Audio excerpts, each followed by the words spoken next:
উত্তর দিনাজপুর জেলার ইসলামপুরে নির্বাচনী প্রচারের শুভ সূচনা করল আমজনতা উন্নয়ন পার্টি এজেইউপি। শুক্রবার ইসলামপুর শহরের মেলামাঠ এলাকায় অবস্থিত বাবা ফাজলে রাব্বি দরগাহ শরীফে চাদর পেশ ও দোয়া ফাতিহা পাঠের মধ্য দিয়ে আনুষ্ঠানিকভাবে নির্বাচনী প্রচার শুরু করেন দলের নেতারা।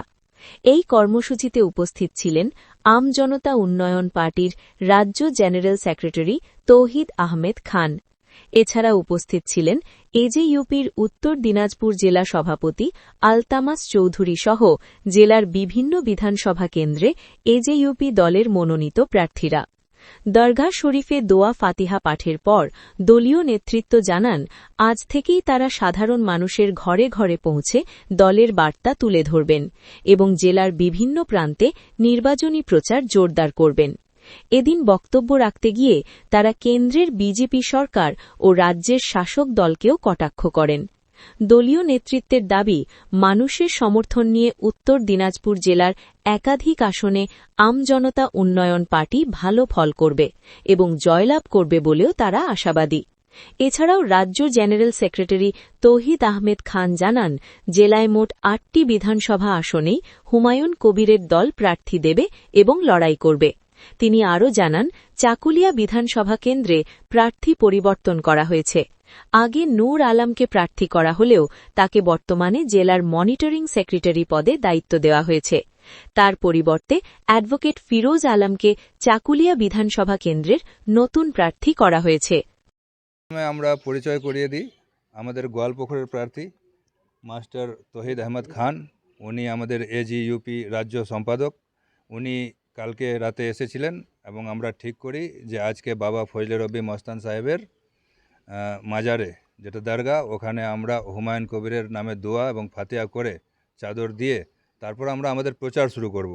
আর সেই কারণেই আজকে আমাদের এই মাজারে আসা হয়েছে। কতজন প্রার্থী আপনাদের জেলার এখানে আসছেন? আমাদের জেলার আজকে আমাদের গোয়ালপুকুরের প্রার্থী আছে, ইসলামপুরের প্রার্থী আছে, আর চোপড়ার প্রার্থী আছে, চাকুলিয়ার প্রার্থী আমাদের নূর সাহেব। কিন্তু নূর সাহেবকে আমাদের পার্টির খুব দরকার, উনি একজন অভিজ্ঞ সিনিয়র, পুরো জেলা জুড়ে ওনাকে আমরা মনিটরিং কমিটিতে দিয়েছি হেড, এবং ওনার জায়গায় আমরা এবার প্রতিদ্বন্দ্বিতা করাচ্ছি আমাদের ফিরোজ আক্তার, অ্যাডভোকেট ফিরোজ আক্তার, আর ওনাকে আমরা জেলার দায়িত্ব দিচ্ছি পুরো মনিটরিংয়ের, যাতে আমরা ভালোভাবে ইলেকশনটা নমিনেশন থেকে নিয়ে কাউন্টিং পর্যন্ত করতে পারি।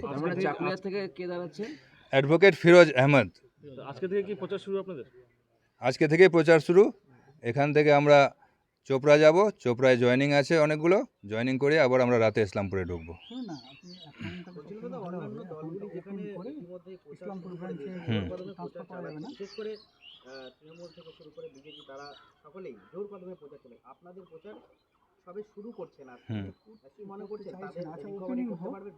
আসলে হুমায়ুন কবির মানুষের মনের মধ্যে বসে গেছেন, আমাদের প্রচার করতে অসুবিধা হবে না। মানুষের সাড়া, মানুষের ডাকে আমরা এখন বেরোচ্ছি আজকে থেকে, এবং আপনারা দেখবেন আগামী দিনে আমরা কিভাবে জয়ী হচ্ছি এইসব সিটে। হ্যাঁ, আমি আছি। আমাদের প্রার্থী 8টি বিধানসভায় আছে এবং একটাতে মিম রয়েছে করণদিঘিতে। আমরা যেহেতু মাইনরিটি আমাদের জেলা, আমরা পুরোপুরি আশাবাদী 100% যে আমরা জয়ী হব। ইসলামপুর অ্যাসেম্বলি কনস্টিটিউয়েন্সি পশ্চিমবঙ্গের একটা অন্যতম অ্যাসেম্বলি। দক্ষিণ 24 পরগনায় আমরা বেশিরভাগ অ্যাসেম্বলিতে আমরা কন্টেস্ট করছি। আমজনতা উন্নয়ন party alliance with AIMIM, all India Majlis Ittehadul Muslimin, by the leaderships of Barrister Ashaduddin Waisi, and in cooperations and alliance with Humayun Kabir Sahab. তো আমরা আজ এই ফজলে রব্বি দরগাহ থেকে আজকে আমাদের রাজনৈতিক যাত্রা শুরু করছি।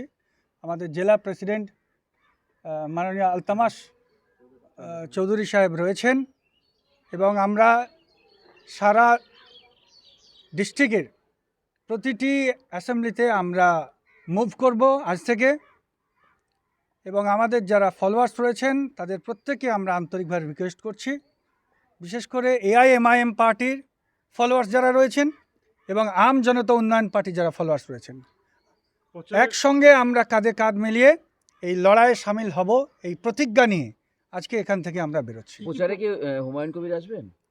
নিশ্চিতভাবে আমরা অল্প কিছুদিনের মধ্যেই শুধু হুমায়ুন কবির নয়, ব্যারিস্টার আসাদুদ্দিন ওয়াইসি সাহেব সমেত, হুমায়ুন কবির সাহেব সমেত আমরা প্রচারে ওনাদেরকে নিয়ে আসব এবং এই দীর্ঘদিনের যে বঞ্চনা, উত্তর দিনাজপুরকে পিছিয়ে রাখার যে পরিকল্পনা, এখানকার মানুষদের অসহায় অবস্থার কথা, তাদের কান্নার কথা, তাদের দুঃখের কথা আমরা রিকভার করব। এতদিন পর্যন্ত এই রাজ্য সরকার তথা তৃণমূল কংগ্রেসের দল, তাদের যারা দায়িত্বে ছিলেন তারা কোনোভাবেই নিরীহ অসহায় প্রান্তিক মানুষদের দুঃখের কষ্টের কথা বলেননি। তারা শুধুমাত্র কাটমানি খেয়েছে, তোলাবাজি করেছে, মস্তানি করেছে, গুন্ডামি করেছে, বোম বন্দুক গুলি নিয়ে তারা রাজনীতি করেছে। মরেছেও মুসলমানরা, মেরেছেও মুসলমানরা, আর রাজহাঁসের ডিম খেয়েছে ওই সমস্ত নেতারা।